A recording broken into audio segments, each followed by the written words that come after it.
আম্মা জান আয়েশা বলে, আমি আমার দয়াল নবী, আমার কলিজার টুকরা মান্নুর নবী, আমার স্বামীকে আমি তালাশ করে পাচ্ছি না। আমি ভেবেছিলাম ভিন্ন কোন স্ত্রীদের ঘরে গিয়েছে আল্লাহর হাবিব সাল্লাল্লাহু আলাইহি ওয়াসাল্লাম, অন্য কোন স্ত্রীর ঘরে গিয়েছে। আমি সব জায়গায় তালাশ করলাম কিন্তু পাইলাম না। তারপরে আমি তালাশ করতে করতে জান্নাতুল বাকিতে গেলাম।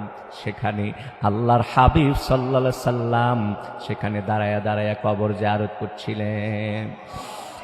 আমি পিছন দিক দিয়ে দাঁড়িয়েছিলাম, দোয়ায় শরীক ছিলাম, দোয়ায় শরীক হয়েছিলাম। আমি লক্ষ্য করে দেখলাম আল্লাহর হাবিব সাল্লাল্লাহু আলাইহি ওয়াসাল্লাম চোখের পানিগুলি ফেলাইয়া ওই বাকিউল গারকাদ জান্নাতুল বাকিতে যেই সাহাবায়ে কেরাম শুয়ে আছে তাদের জন্য দোয়া করতেছে। সুবহানাল্লাহ পড়বেন।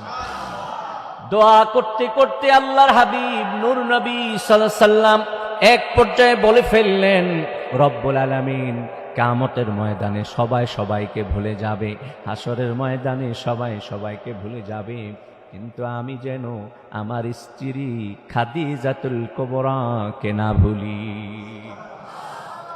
এতে করে বুঝতে পারলাম আমরা কি বুঝলাম, আল্লাহর হাবিব সবার জন্য দোয়া করেছেন, উম্মতের জন্য দোয়া করেছেন, বিশেষ করে প্রিয় মানুষটার জন্য দোয়া করতে ভুলেন নাই।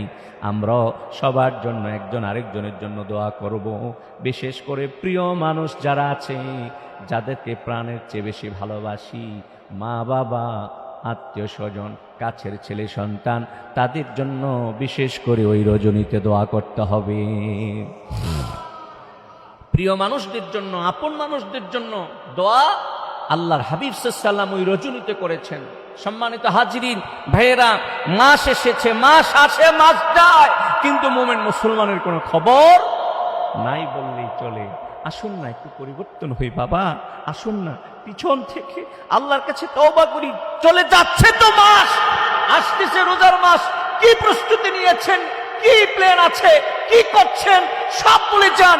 গুনাহ থেকে নিজেকে মুক্ত করে আসুন আল্লাহর দরবারে তওবা করি। এই শাবান মাসের তওবা আল্লাহর দরবারে কবুল হয়ে যাবে। আল্লাহকে বলি না, আল্লাহ যা করছি ভুল করছি তুমি মাফ করে দাও।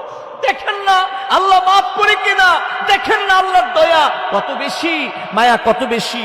একটু আল্লাহকে বলে দেখেন না, আমি গুনাহ করেছি, তুমি ক্ষমা করে দাও। এইভাবে বললে আল্লাহ কিন্তু নিষ্ঠুর না, আল্লাহ কিন্তু পাষাণ না, আল্লাহ ক্ষমা করে দিবে, ঠিক কিনা?